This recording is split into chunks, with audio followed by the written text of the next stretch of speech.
सबको, जितने मनुष्य हैं सबको पूछ है, लेकिन अब पूछ खत्म हो गई है।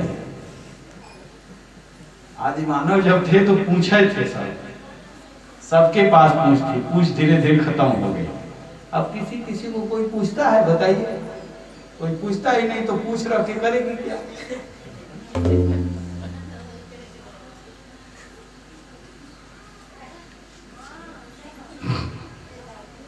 न गृहं गृहं विद्यादुः गृहीणं गृहमुच्यते।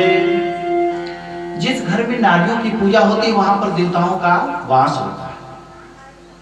सुनीति, बड़ा सुनीति का मतलब सुंदर नीति,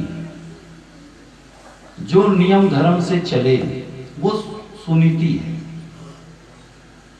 सुनीति के पुत्र हुए ध्रुव जी, अपने बच्चे को अच्छा संस्कार दें। कथा में जाती थी तो अपने पुत्र को लेके जाती थी, बैठती थी, संतों को प्रणाम करना सिखाती थी, बड़ों को प्रणाम करना सिखाती थी। और सुरुचि, सुरुचि का मतलब होता है कि अपने रुचि के अनुसार। सुरुचि, सु माने अपने रुचि के अनुसार। मन करे तो 8 बजे जगे, मन करे तो 12 बजे तक सोए, मन करे तो 4 बजे नहा धो करके नाश्ता पानी तैयार। ये सुरुचि है। सुरुचि बहुत सुंदर थी। उत्तानपाद जी बड़े उन पर मोहित थे, और जब वो विवाह करके ले आए तो कहे कि ये कौन है? बोले ये हमारी बड़ी पत्नी। कहे जब ये रहेगी तो हम नहीं रहेंगे, ये रहेगी तो हम नहीं रहेंगे। इतनी बात सुन करके अब जब दूसरी पत्नी आ जाती है तो भाई दिक्कत तो होती है। इसलिए उत्तानपाद जी ने घर से निकाल दिया। राज्य में दूरी पर झोपड़ी बना करके रहती हैं और सुरुचि के साथ ये महल में रहते हैं। ध्रुव जी पैदा हुए, गर्भवती थी, उसी समय निकाले थे। भगवान के प्रेरणा से संतों का आशीर्वाद प्राप्त हुआ। ध्रुव जी पैदा हुए, बड़े हुए, 3 साल के हो गए, 3.5 साल के हो गए, 4 साल के हो गए। प्रतिदिन जाते थे वो कथा में, और कथा में संतों ने देखा, बोले ये पुत्र आपका बड़ा नाम कमाएगा, बड़ा नाम करेगा, ये तो साक्षात परमात्मा को प्राप्त करेगा। बोले ये सब तो आशीर्वाद ठीक है गुरुजी, लेकिन ये आप आशीर्वाद दे दो कि हमारी जो दूसरी बहन है सुरुचि, उसको कोई संतान नहीं है, आशीर्वाद दे दो उसकी भी गोद भर जाए। स्त्रियां 2 तरह की होती है, एक सबका कल्याण चाहती हैं और एक जो सोचती हैं इनके जड़ से कबाड़ के फेंक दिया। कहने का मतलब यही है कि यत्र नारेस्तु पूज्यन्ते रमन्ते तत्र देवता, जहां नारियों की पूजा होती है वहीं देवता निवास करते हैं।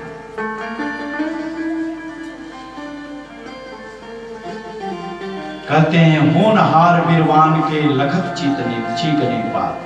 जो वृक्ष जो होता है छोटा होता है तो उसके पत्ते बड़े चिकने होते हैं, बहुत सुंदर होते हैं, और वो बड़ा विराट रूप धारण करता है। इस प्रकार से ध्रुव जी की बात को सुनकर के संत महात्माओं को लगा कि ये अच्छा संस्कार इसकी माँ ने दिया है। माँ चाहे तो पुत्र को बहुत बढ़िया बना सकती है, माँ चाहे तो पुत्र को चोरी करना भी सिखा सकती है, माँ चाहे तो कुछ भी कर सकती है। देवरान जेठान हर घर में होंगे, देवरान और जेठान। देवरान का तो धन्यवाद देना चाहिए उस जेठान को। जेठान बड़ी होती है ना, आप बता दिया करिए आप लोग। जेठान को धन्यवाद देना चाहिए उस देवरान का जब देवराने न रही तो जेठान के पूछी, वो कहिया के जेठान भैया, उसके पहले तो वही सारा कार्य कर रही थी, अब तो देवरान आ गई तो तनिसा उन पर हुक्म चलेगा, अब तो हम आराम करेंगे। भेदभाव बच्चों में नहीं करना चाहिए। देवरानी का बच्चा था, छोटा था, और जेठानी का बच्चा वो भी छोटा। घर में मिलजुल करके रहना चाहिए, लेकिन ये स्त्रियों में, कुछ स्त्रियों में, सबको नहीं कहा जा सकता, ये भेदभाव की भावना आ जाती है। देवरानी के बच्चे को जब भूख लगता था तो जेठानी जो है अपने बच्चे को एकदम ओरिजिनल वाला दूध बढ़िया, देवरानी के बच्चे को आधा गिलास 1 गिलास पानी मिला के पिला देती थी। और इसी प्रकार से कहने का मतलब यही कि लोग नामों गजब गजब रखते हैं। पप्पू धीरे से बुला लेते हैं, कहाँ खेल रहे हो दिन भर, इधर आ, अंदर बुला करके 2 गिलास, अरे मम्मी पेट भरा, 2 गिलास शुद्ध एकदम अपने लेकर चोरी चोरी दूध पिला देते हैं। अब पप्पू तो भैया पी करके तंदुरुस्त हो गई ना चोरी का दूध, तो वो पप्पू जो ना तो एक दिन तोहू के चक्कू देखे यहाँ चोरी से पियोले बाटो, कोई धुंधकारी नहीं है। इसलिए बच्चों का लालन पालन बहुत सतर्कता से करिए, भेदभाव मत करिए। बच्चे सबके अच्छे हैं, बच्चों को ज्ञान नहीं है कौन क्या कैसे कर रहा है, जैसा शिक्षा देंगे वैसा होगा। गुरु जी को अच्छा शिक्षा मिला, उत्तम को अच्छा शिक्षा नहीं मिला, और वो गोद में बैठना चाहते थे। उत्तम गोद में बैठे हैं। ध्रुव जी को पता चला मेरे पिताजी तो बेटा इसी राज्य में जो तुम्हारे पिताजी हैं ना, उनका नाम उत्तानपाद है, मैं अपने पिता से मिलने जाऊंगा। ध्रुव जी दौड़ पड़े, महल में प्रवेश करने वाले थे, तब तक द्वारपालों ने रोक लिया। बोला कहां जा रहे हो? बोले मुझे रोकते हो, मैं इस राज्य का, अपने पिता का पुत्र, मैं ही आज जब राजा के बाद मैं ही राज्य संभालूंगा, मैं बड़ा पुत्र हूं, मैं तुमको अभी दंड दिलवाता हूं अपने पिताजी से कह करके। द्वारपालों ने छोड़ दिया। दौड़ करके जो ही गोद में बैठने के लिए जाते हैं, सुरुचि रोक लेती है, कहती कहां जा रहे हो, तुम्हारा स्थान वो नहीं है, चलो हटो। बोले नहीं मेरे पिताजी हैं, मैं गोद में नहीं बैठ सकता। बोले नहीं, अगर तुमको गोद में बैठना है तो परमात्मा से, भगवान से जाकर के तपस्या करो, वरदान प्राप्त करो कि मेरे गर्भ में तुम जब आओगे दूसरी बार, तब जाकर के तुमको गोद में बैठने का अधिकार प्राप्त होगा। ये अधिकार केवल उत्तम को है। उत्तम मेरा पुत्र है, तुम मेरे पुत्र नहीं हो। बोले अच्छा। ध्रुव जी को बड़ा कष्ट हुआ, और छोटे थे, बोले कि मैं बड़ा होऊंगा तब आपसे बदला लूंगा। ये बदले की भावना छोटे पर आ जाती है, और इससे बचाना चाहिए बच्चों को।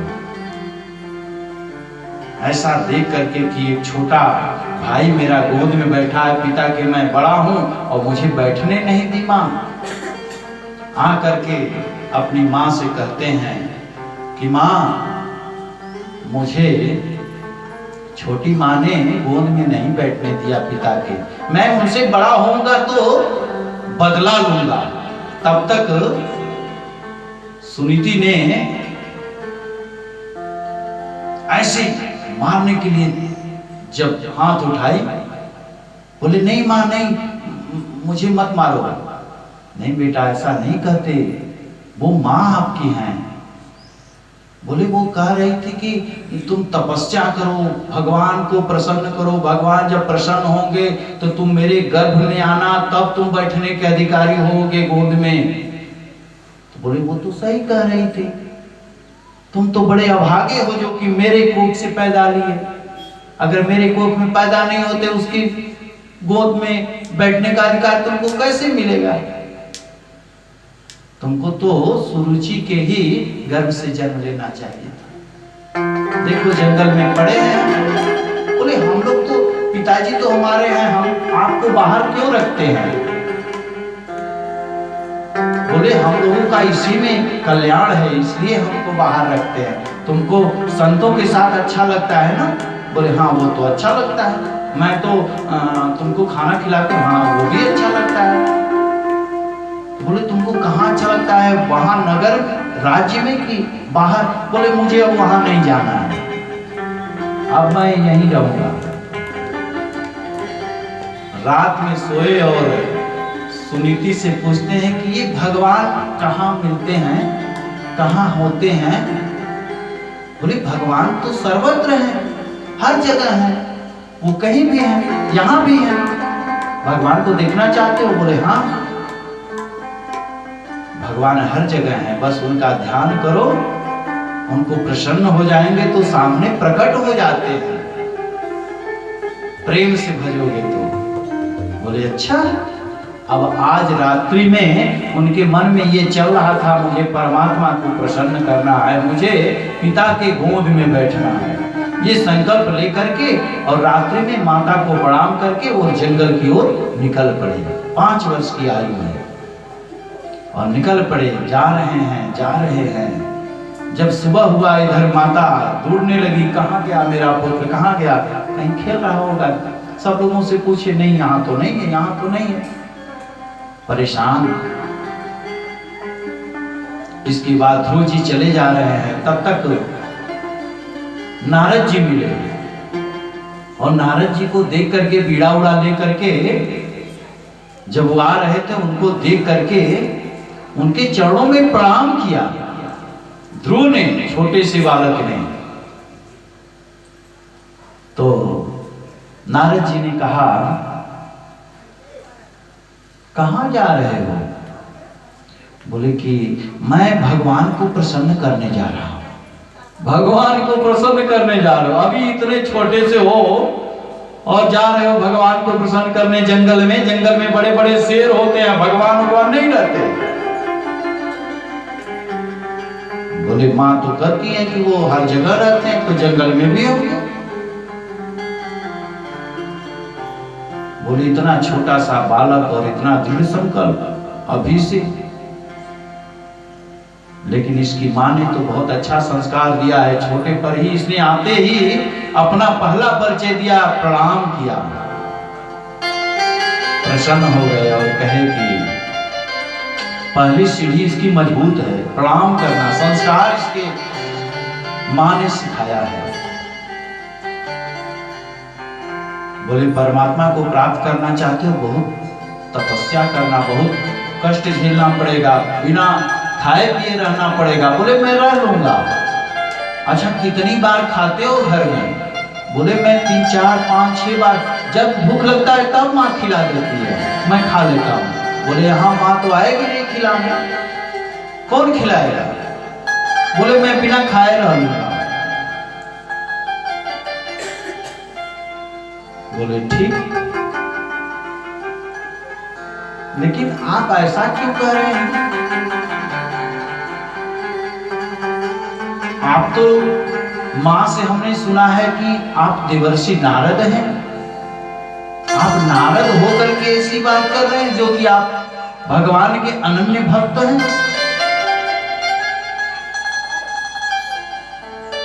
हमको लग रहा है आप कपटी हैं, आप झूठे हैं, आप नारद हो ही नहीं सकते। मुझे विश्वास हो गया, मैं जा रहा हूं, हम अपने से भगवान को खोज लेंगे। नारद जी को लगा कि आज अगर ये मेरा शिष्य हो जाता तो कितना अच्छा रहता है। हर गुरु चाहता है बढ़िया शिष्य मिले और इस प्रकार से वो करे, नहीं नहीं बेटा मैं ही नारद हूं। तो नारद है आप, तो आप हमें मार्ग बताइए, परमात्मा से कैसे मिले। बोले आपको मंत्र देता हूं, जप करना पड़ेगा। बोले आप हमें मंत्र बताइए, मैं जप करूंगा। बोले ये रास्ता जो जा रहा है ना, घनघोर जंगल में जाकर के एक बट वृक्ष के नीचे बैठ करके और वहीं भगवान का नाम स्मरण करना। बोले ठीक।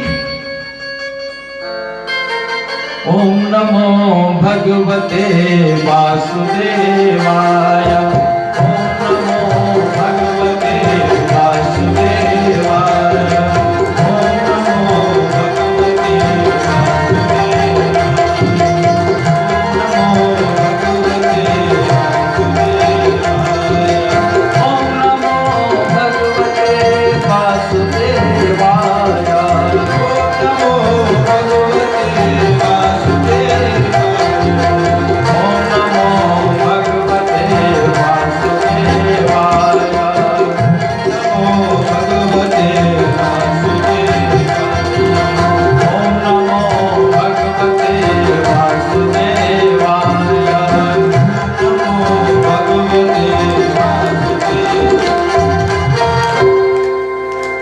मंत्र लेकर के और मंत्र जाप कर रहे हैं हमारे ध्रुव जी।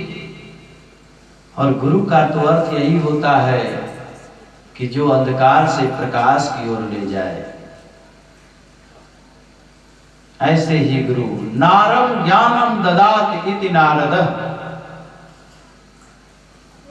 नारद ऐसे हैं जो बता दें, नारद का दर्शन हो जाए तो परमात्मा को मिलना कन्फर्म टिकट। अच्छा टिकट एकदम कन्फर्म, जिसका कन्फर्म टिकट रहता है वो एकदम सो करके जाता है ट्रेन में, और जिसका कन्फर्म टिकट नहीं रहता है तो कहीं इस सीट पर कहीं उस सीट पर, पता लगा एसी में से स्लीपर में, स्लीपर में से जनरल में, ऐसे इधर उधर करते बीत जाता है। तो आप लोगों का कन्फर्म टिकट है कि नहीं? हाँ? आप लोग का कंफर्म टिकट है? हमारा तो कंफर्म टिकट हो गया है।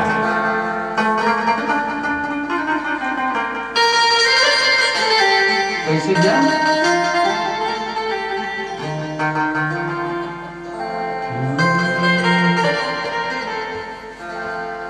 किसोवल भगिया जगला, बात बिगड़ बनाला। सुवन भगिया जगला, बात बिगड़ बनाला। का फसल बाटा माया के जाल में, बुकटी कट कटाला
टिकट करवाइए तत्काल वाला, एमा कंफर्म टिकट मिलला तत्काल में।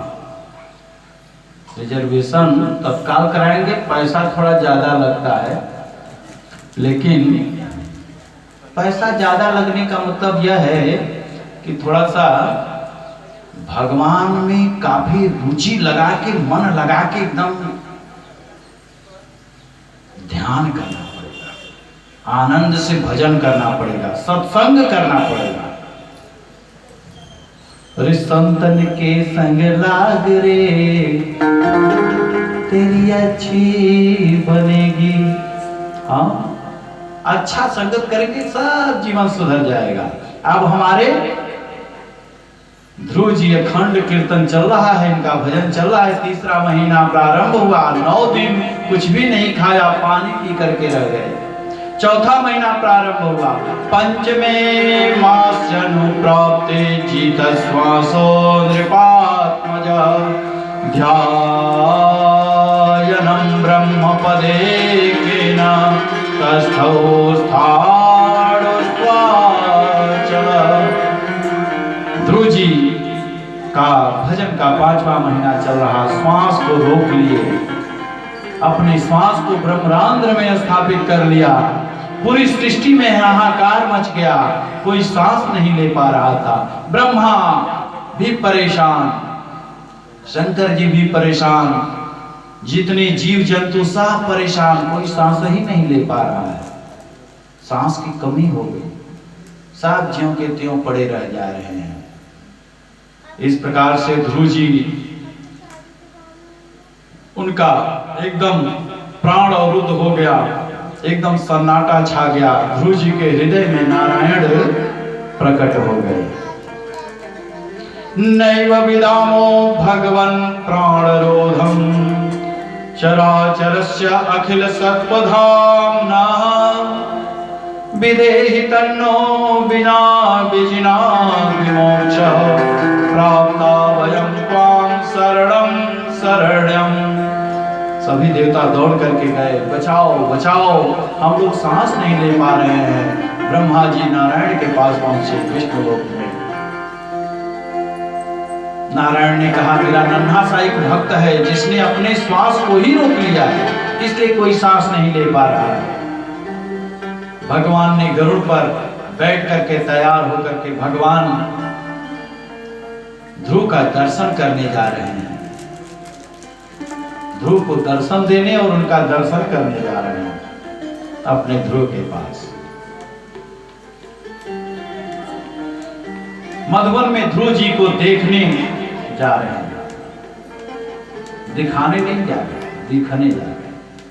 लेकिन जो झांकी ध्रुव जी के हृदय में थी, वही झांकी एक पैर पे खड़े होकर के, जैसे ध्रुव जी तपस्या कर रहे थे, ऐसे ही कन्हैया ने भी एक पैर पे खड़े होकर के उनके हृदय में प्रकट हो गए। देहाभ्यास की निवृत्ति हो चुकी है, उसी रूप में नारायण बाहर सामने खड़े हो गए। उनको पता ही नहीं चल रहा है ध्रुव जी को कि हम कहाँ हैं। जैसे ही सामने झांकी सामने आई, देखा घबराहट सी हो गई, हड़बड़ा करके आंखें खुल गई। ध्रुव जी भगवान के माध्यम से भगवान नारायण के दर्शन करा दिया। परीक्षित, तुम धन्य हो जो तुम्हें ऐसा वक्ता मिला। संतम विवक्षत मत हृदम हरि ज्ञात्वास्य सर्वस्य च हृदयं स्थितः। ध्रुव जी बोले, सभी वेदांतों का ज्ञान प्राप्त उनको हो गया, क्योंकि दोनों लोग खड़े थे, न भगवान बोल रहे हैं न ध्रुव जी बोल रहे हैं, बस केवल एक दूसरे को देख रहे हैं। भगवान अपने शंख को उनके कपोल पे लगाया और सारे वेदांत ज्ञान हो गया। मूकं करोति वाचालं पंगुं लंघयते गिरिं यत् कृपा तमहं वंदे परमानंद माधवम। भगवान उनके कपोल से ज्यों ही अपने शंख को लगाया, एकदम पूरे वेदांत का ज्ञान हो गया।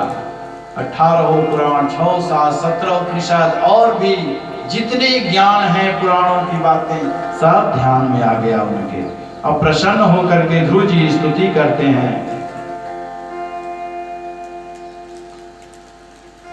संत विवक्षन्त मतद्व्यं हरेगे हरेगे स्वास्य सर्वस्य च हृदय स्थितः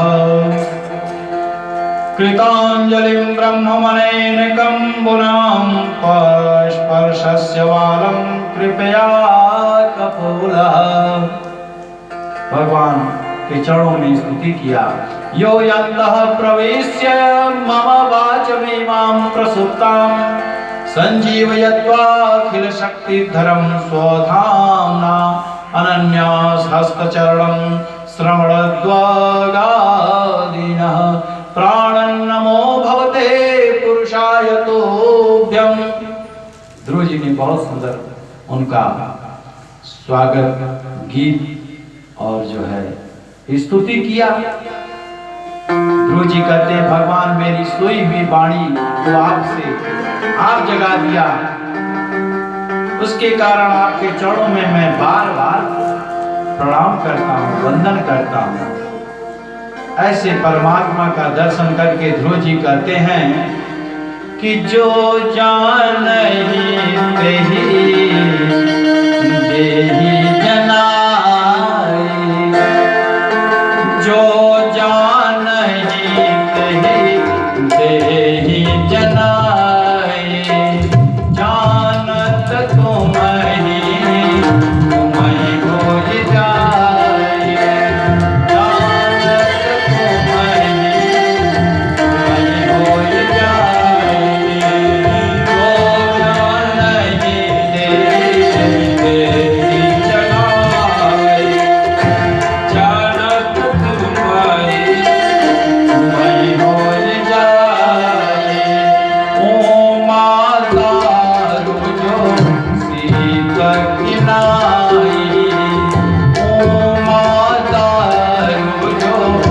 जनाई,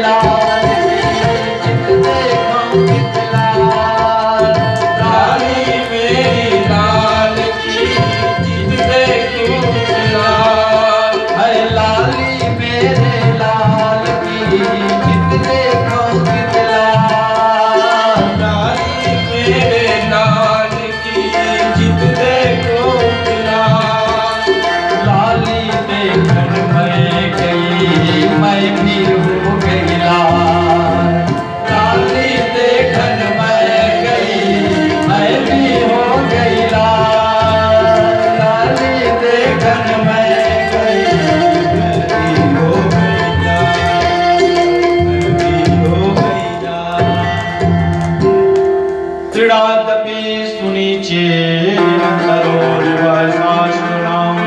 अभिमानिनां मानदेवं कर्तनीयं सदा हरे।